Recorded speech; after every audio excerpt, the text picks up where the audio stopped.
नमस्कार, plus news में आपका स्वागत है। मैं नरेश चंद। इस वक्त बुलेटिन में खबरों में है बहुत कुछ, लेकिन आइए सबसे पहले देखते हैं सुर्खियां। चिराग ने नीतीश सरकार पर बोला बड़ा हमला, कहा सरकार बनते ही 7 निश्चय योजना के दोषियों को भेजेंगे जेल।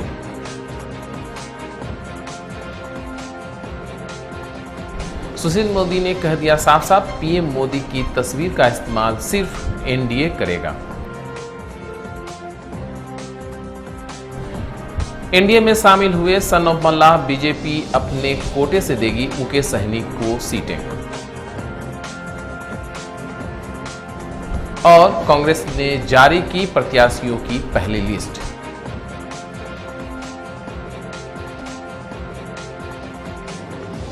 अब खबरें विस्तार से। एनडीए में बीजेपी और जदयू के बीच सीट शेयरिंग का औपचारिक ऐलान हो गया है। दोनों ही पार्टियों के नेताओं ने एक ज्वाइंट प्रेस कॉन्फ्रेंस में सीटों के बंटवारे का ऐलान कर दिया है। इसी दौरान सीएम नीतीश कुमार ने भी चिराग पासवान पर हमला बोला है। इस दौरान बीजेपी ने यह भी स्पष्ट किया है कि एलजेपी पीएम मोदी के नाम और तस्वीरों का इस्तेमाल नहीं कर सकेगी। चिराग पासवान ने अपने ट्वीट में लिखा है कि अगली सरकार बनते ही 7 निश्चय योजना में हुए भ्रष्टाचार की जांच कर सभी दोषियों को जेल भेजा जाएगा और लंबित राशि का भुगतान तुरंत किया जाएगा ताकि अधूरे पड़े कार्य पूरे हो सकें।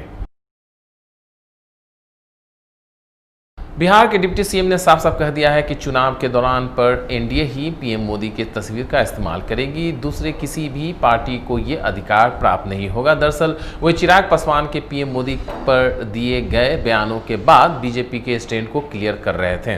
सीट शेयरिंग के ऐलान के मौके पर डिप्टी सीएम सुशील कुमार मोदी ने कहा कि इसमें कोई शक नहीं कि नीतीश कुमार के नेतृत्व में बिहार एनडीए एकजुट है। उन्होंने कहा कि एक बार घोषणा कर दिया गया है तो यह मायने नहीं रखता कि चुनाव के बाद क्या होगा। उन्होंने कहा कि चुनाव के बाद किसे कितनी सीटें आती है वो मायने नहीं रखता। नीतीश कुमार के नेतृत्व को बीजेपी ने स्वीकार किया है और यह आगे भी जारी रहेगा। अरे भाई, एक बार जब घोषणा कर दिया तो कोई इफ एंड बट नहीं है।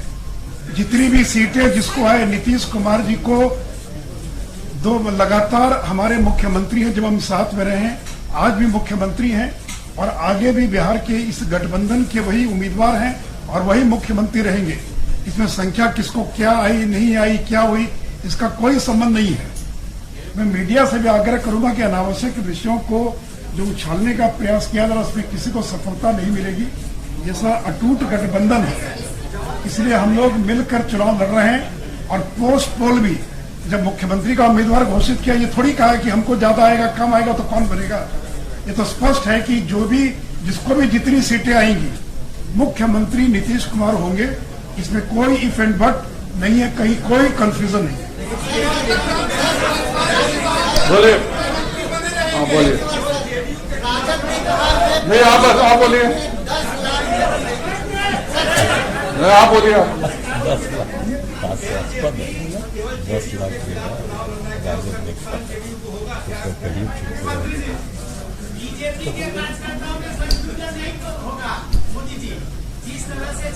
ने यहाँ पर भूपेंद्र यादव जी बैठे हैं, फडणवीस जी बैठे हैं और अमित शाह जी ने और प्रधानमंत्री जी ने 1 दर्जन बार नीतीश जी के बारे में सारा स्टैंड और सारी चीजें स्पष्ट कर दी।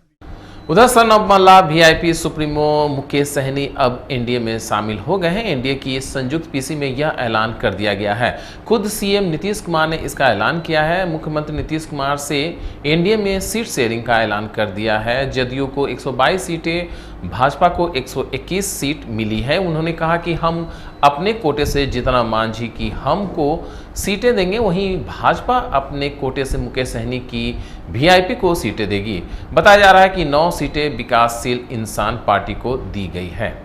जो जनता दल यू है उसके जिम्मे 122 सीटें दी गई हैं और उसी के अंतर्गत हम पार्टी को, जीतन राम मांझी जी की पार्टी को, उसी के अंतर्गत हम लोगों ने 7 सीटें दी। भारतीय जनता पार्टी के पक्ष में 121 सीटें हैं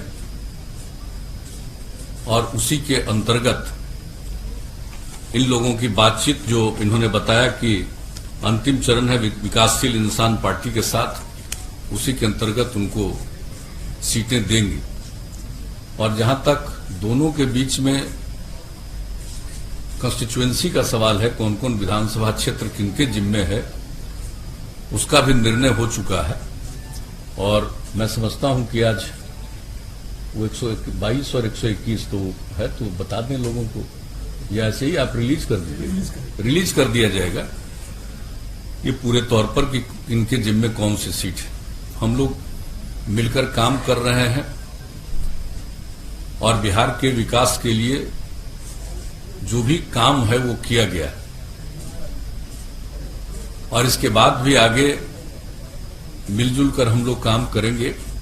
इधर बिहार विधानसभा चुनाव को लेकर सभी पार्टियां अपने कार्यकर्ताओं के साथ बैठक कर चुनाव की तैयारियों में जुट गई है। वहीं पटना साहिब विधानसभा क्षेत्र से भाजपा पार्टी के उम्मीदवार नंदकिशोर यादव को घोषित कर दिया गया है। भाजपा कार्यकर्ताओं ने इसका जोरदार स्वागत भी किया है। पटना सिटी के खाजकल्ला स्थित निजी कम्युनिटी हॉल में बूथ स्तरीय कार्यकर्ता सम्मेलन को नंदकिशोर यादव संबोधित करते हुए कहा कि भाजपा पार्टी के चुनाव का मुख्य मुद्दा विकास है और पटना साहिब क्षेत्र में विकास का काम बोलता है।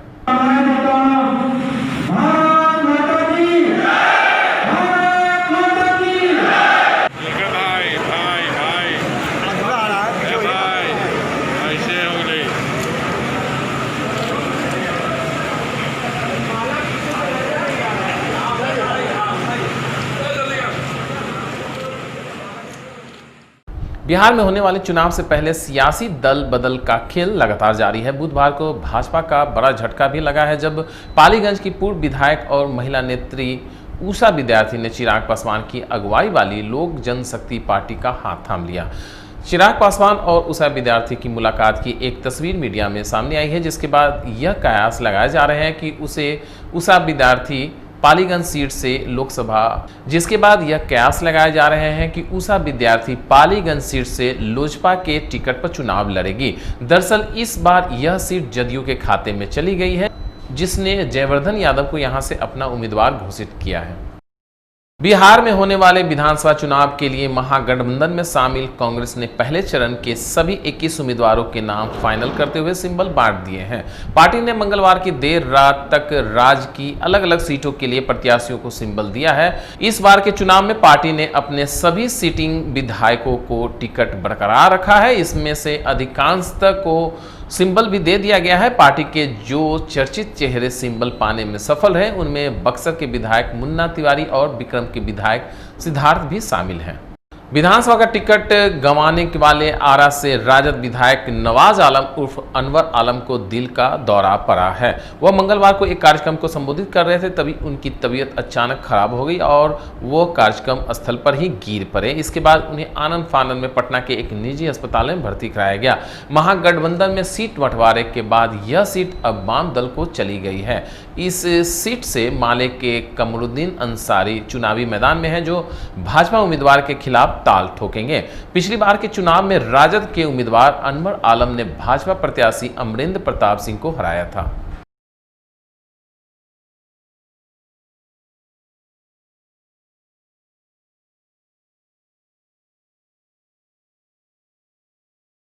बिहार में जारी सियासी सरगर्मी और टिकट बंटवारे की प्रक्रिया के बीच चिराग पासवान की पार्टी को बड़ा झटका लगा है। बिहार में एलजेपी के प्रदेश उपाध्यक्ष और भोजपुर से 4 बार विधायक रह चुके सुनील पांडे ने पार्टी से इस्तीफा दे दिया है। दरअसल सुनील पांडे इस बार तरारी से लोजपा के टिकट पर मैदान में आना चाहते थे, लेकिन एनडीए में यह सीट भाजपा के खाते में चली गई है। इसके बाद से ही सुनील पांडे के इस इलाके से निर्दलीय चुनाव लड़ने के कयास लगाए जा रहे थे।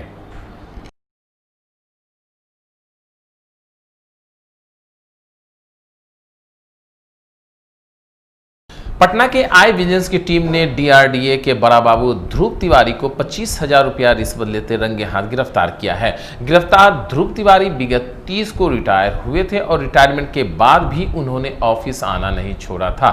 इधर केसरिया के सरोत्तर गांव के सिकंदर सहनी की पत्नी चिंता देवी के नाम से आवास योजना से आवास स्वीकृत हुआ है। प्रथम किस्त के बाद दूसरे किस्त की राशि के लिए आवास सहायक 10,000 मांग रहा था, जिसकी शिकायत सिकंदर सहनी ने डीएम से शिकायत की। डीएम ने जांच का निर्देश दिया। जांच के लिए डीआरडीए से कागज भेजने की एवज में बड़ा बाबू ध्रुव तिवारी ने 25,000 रुपया रिश्वत मांगा, जिसकी शिकायत सिकंदर ने निगरानी से की। निगरानी ने रिश्वत की राशि लेते उन्हें गिरफ्तार कर लिया। तिवारी की गिरफ्तारी हुई, किस मामले में गिरफ्तारी हुई? परिवादी सिकंदर मंडल और उसकी पत्नी चिंता देवी इंदिरा आवास योजना के अंतर्गत आवास बनाने के लिए अनुदान के लिए आवेदन दिए थे। इनका अनुदान स्वीकृत हो गया था और पहला किस्त का पैसा इनके अकाउंट्स में जा चुका था और दूसरे किस्त की निकासी के लिए पैसा भेजने के लिए जब ये आवास सहायक से भेंट किए तो कहे कि आपका पैसा अकाउंट में भेजने के लिए 10,000 रुपया देना होगा, तब आपका पैसा अकाउंट में जाएगा। तो फिर ये 10,000 रुपया उनको रिश्वत नहीं दिए और डीएम साहब के यहाँ कंप्लेन किए। डीएम साहब वह आवेदन को डीआरडीए ऑफिस में भेज दिए जांच कराने के लिए। अब डीआरडीए साहब के यहाँ से उसको जांच में भेजना था, तो अपना जहाँ भेजें। उसी लेटर को भेजने के एवज में धूरी तिवारी प्रधान सहायक जो है रिश्वत की मांग कर रहे थे और आज 25,000 रुपया रिश्वत देते हुए गिरफ्तार किए गए। सर वो तो 30 तारीख को रिटायर कर गए थे, फिर कैसे यहाँ पे काम कर रहे थे, तो क्या कार्यालय के ऊपर संलिप्तता है क्या सर इस तरह सब खोली है? अब इसके बारे में कुछ नहीं कह सकते हैं, तो उनका पर्सनल मैटर वो कैसे काम कर रहे हैं कोई नहीं बता रहे। उधर पूर्वी चंपारण निर्वाचन पदाधिकारी सह जिला पदाधिकारी शीर्षक कपिल अशोक ने सभी राजनीतिक दल के अध्यक्ष सचिवों और 12 विधानसभा क्षेत्र के निर्वाची पदाधिकारी के सामने ईवीएम वीवीपैट का रेंडमाइजेशन सॉफ्टवेयर से किया। जिला निर्वाचन पदाधिकारी ने नॉमिनेशन के बारे में भी तकनीकी बातों की जानकारी दी। किसी भी प्रकार का झंडा, पोस्टर, पैम्पलेट, बैनर सरकारी भवनों पर नहीं लगाए जाएंगे। इसका अनुपालन आवश्यक रूप से किया जाएगा।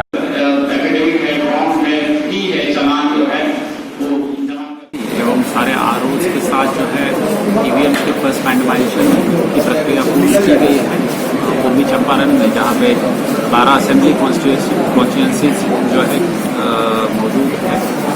और फर्स्ट रैंडमाइजेशन जो होता है वो इलेक्शन कमीशन ऑफ इंडिया का जो ईवीएम सॉफ्टवेयर है रैंडमली ईवीएम को एसी वाइज एलोकेट कर देता है, उसके माध्यम से किया गया है, जिससे फ्री फेयर ट्रांसपेरेंट इलेक्शन का जो उद्देश्य है कमीशन का वो परिपूर्ण है। उधर राजधानी पटना में चुनावी सरगर्मी के बीच अपराधी बेखौफ होकर आपराधिक घटनाओं को अंजाम देने में जुटे हुए हैं और लगातार गोलीबारी की घटनाओं से स्थानीय लोगों में पुलिस प्रशासन के खिलाफ आक्रोश भी व्याप्त है। इसी कड़ी में पटना सिटी के खाजी कल्ला थाना क्षेत्र के पानी टंकी के समीप बीती देर रात अपराधियों ने कपड़ा दुकानदार को गोली मारकर घायल कर दिया, जहां कब घायल दुकानदार को आनंद फानन में निजी अस्पताल भेजा गया। वहीं घटना की सूचना मिलते ही मौके पर पहुंची पुलिस पूरे मामले की छानबीन में जुट गई है। बताया जाता है कि 22 वर्षीय स्वराज नामक युवक का सदर गली इलाके में कपड़े की दुकान है। फिलहाल पुलिस घायल युवक के बयान के बाद ही कुछ स्पष्ट होने की बात बता रही है।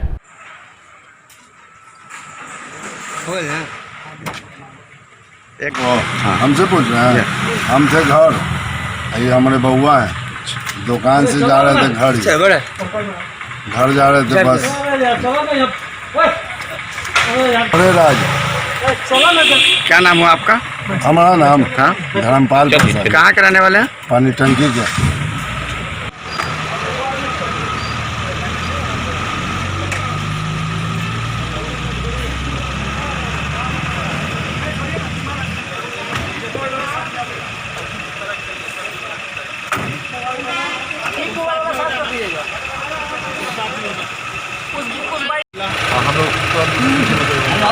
सर कहाँ के रहने वाले थे वो लड़का? बिहार विधानसभा चुनाव और आगामी त्योहारों को लेकर पटना सिटी के आलमगंज थाना क्षेत्र से फ्लैग मार्च निकाला गया, जहां पटना पुलिस के साथ साथ सीआरपीएफ के जवानों ने संवेदनशील इलाकों में फ्लैग मार्च करते हुए पश्चिम दरवाजा, जल्ला रोड समेत विभिन्न क्षेत्रों से होता हुआ आलमगंज पहुंचा। वहीं आलमगंज थाना की पुलिस नीरज कुमार ने बताया कि चुनाव और त्योहारों को लेकर संवेदनशील इलाके समेत अवैध शराब के विरुद्ध और असामाजिक तत्वों पर कार्रवाई को लेकर फ्लैग मार्च निकाला गया है।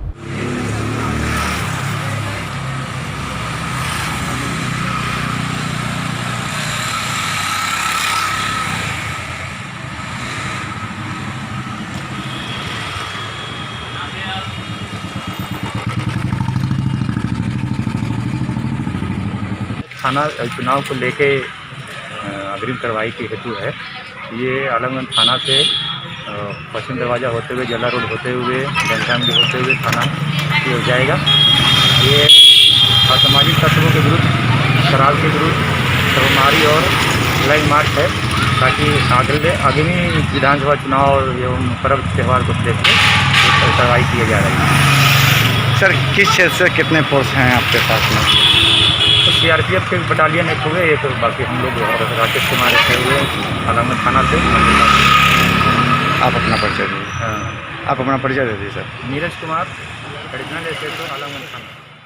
पटना सिटी के अगमकुआं थाना की पुलिस ने भूतनाथ रोड पर वाहन चेकिंग लगाया, जहां 2 पहिया वाहन समेत 4 पहिया की भी जांच की गई। वाहन चेकिंग में लगे पुलिसकर्मियों का कहना था कि विधानसभा चुनाव को लेकर अपराधियों की धरपकड़ की जा रही है, जिसको लेकर सघन वाहन चेकिंग अभियान चलाया जा रहा है।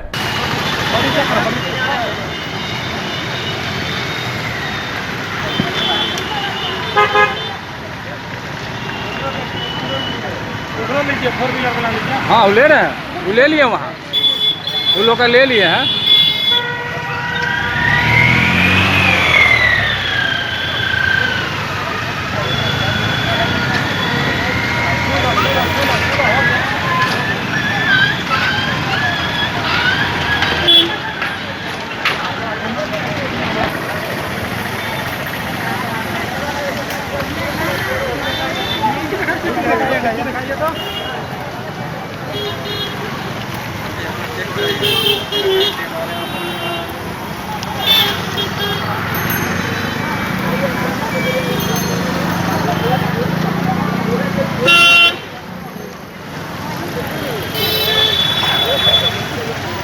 सीनियर साहब के आदेश से हम लोग चेकिंग कर रहे हैं, 4 व्हीलर और बाइक, वही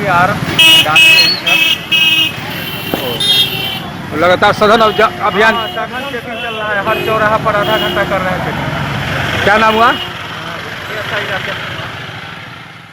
बिहार स्नातक निर्वाचन चुनाव के राजद कोटे से कोसी क्षेत्र के प्रत्याशी नीतीश कुमार अररिया पहुंचे, जहां उन्होंने राजद स्नातक कार्यकर्ताओं के साथ बैठक किया। उन्होंने आयोजित प्रेस वार्ता में पत्रकारों से बात करते हुए बताया कि 22 अक्टूबर को यह चुनाव होना है, जिसमें 1 लाख स्नातक वोटर कोसी क्षेत्र से हैं। हमारा मकसद शिक्षा क्षेत्र से जुड़ी समस्याएं उन्हें दूर करना है। साथ ही पार्टी का जो बिहार विधानसभा चुनाव के लिए बेरोजगार युवाओं को रोजगार देने की बात कही गई है, वो हमारी पहली प्राथमिकता होगी। कोसी स्नातक निर्वाचन क्षेत्र के लिए बैठक है और हम राजद के अधिकृत प्रत्याशी हैं कोसी स्नातक निर्वाचन क्षेत्र के लिए। यहाँ पर हम लोग स्नातकों के बीच आए हैं और उनकी जो समस्याएं हैं उनके लिए जानने के लिए और उनकी समस्याओं को दूर करने के लिए आह्वान करने आए हैं कि वो हमें जिताएं और सदन में भेजें, ताकि हम कोसी स्नातक क्षेत्र में जनता की आवाज़ को बुलंद कर सकें।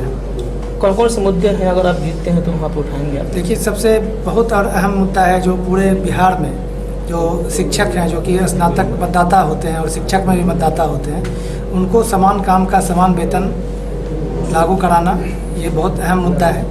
और जो वित्त रहित शिक्षक है, जिनको आज 6 साल से एक भी अनुदान का पैसा नहीं मिला हुआ है, काफ़ी संख्या में है वित्त रहित शिक्षक रिटायर कर रहे हैं, तो उनको अनुदान दिलवाना है। जो मदरसा शिक्षक हैं उनको सम्मानजनक वेतन दिलवाना है। और जो युवा स्नातक बेरोजगार हैं उनको नौकरी के लिए हमारी पार्टी ने ऐलान कर रखा है। विधानसभा चुनाव के मद्देनजर सीमा क्षेत्र में आपराधिक गतिविधियों पर अंकुश लगाने और चुनाव के दिन लोगों की आवाजाही पर रोक लगाने सहित अन्य मुद्दों को लेकर सीमावर्ती नेपाल के रानी थाना में सीमावर्ती दोनों ओर के निरीक्षक स्तर की सुरक्षा अधिकारियों की बैठक आयोजित की गई। इस संबंध में फारबिसगंज डीएसपी गौतम कुमार ने बताया कि बैठक का मुख्य उद्देश्य स्वच्छ और निष्पक्ष चुनाव को लेकर 4 बिंदुओं पर चर्चा की गई, जिसमें चुनाव के दिन सीमा से लोगों की आवाजाही पर पूर्ण प्रतिबंध, नोटों और हथियार तस्करों पर पैनी नजर और सीमा क्षेत्र के अपराधियों की सूचना का आदान प्रदान के साथ साथ चुनाव से पूर्व संयुक्त पेट्रोलिंग पर बल दिया गया है। उन्होंने कहा कि इन सभी बिंदुओं पर दोनों ओर से सहमति बनी है। इलेक्शन के परिप्रेक्ष्य में एक बैठक किया गया था इंडो नेपाल एसएचओ लेवल का, जिसमें हम लोग का जो इलेक्शन होने वाला विधानसभा का, उसमें फ्री एंड फेयर इलेक्शन हो और इसमें बाहरी असामाजिक तत्व का पर अंकुश रखने के लिए और जो उधर से जो लीकर का ये होता है गैरकानूनी धंधा, उस पर अंकुश लगाने के लिए एक बैठक की गई है, जिसमें उनसे अनुरोध किया गया कि इस दोनों बिंदु पर करीब से करीब निगाह रखें। मोतिहारी के पताही प्रखंड के महमादा पंचायत के बरका बलुआ गांव के प्रकाश तिवारी ने जेईई एडवांस परीक्षा में ऑल इंडिया में 1402 रैंक लाया है। वहीं जनरल EWS में 113 अंक लाकर प्रखंड सहित गांव का नाम रोशन किया है। प्रकाश बरका बलुआ गांव के लक्ष्मीकांत तिवारी और माता रानी देवी के पुत्र हैं। प्रकाश ने वर्ग 10 में राष्ट्रीय प्रतिभा खोज परीक्षा में सफलता पाया था। वहीं वर्ग 11 में किशोर वैज्ञानिक प्रोत्साहन योजना में AER 621 था। प्रकाश ने बताया कि प्रारंभिक पढ़ाई 1 से 5 तक निजी विद्यालय में किया था। उसके बाद आगे की पढ़ाई 10वीं तक BHU बनारस में किया, जिसके बाद कोटा में रहकर वहीं तैयारी करता था। लॉकडाउन लगने के बाद घर पर रहकर पढ़ाई कर रहे थे। प्रकाश ने बताया कि माता पिता और दादाजी हमेशा बेहतर करने को प्रोत्साहित करते थे, जिसके कारण सफलता मिला है।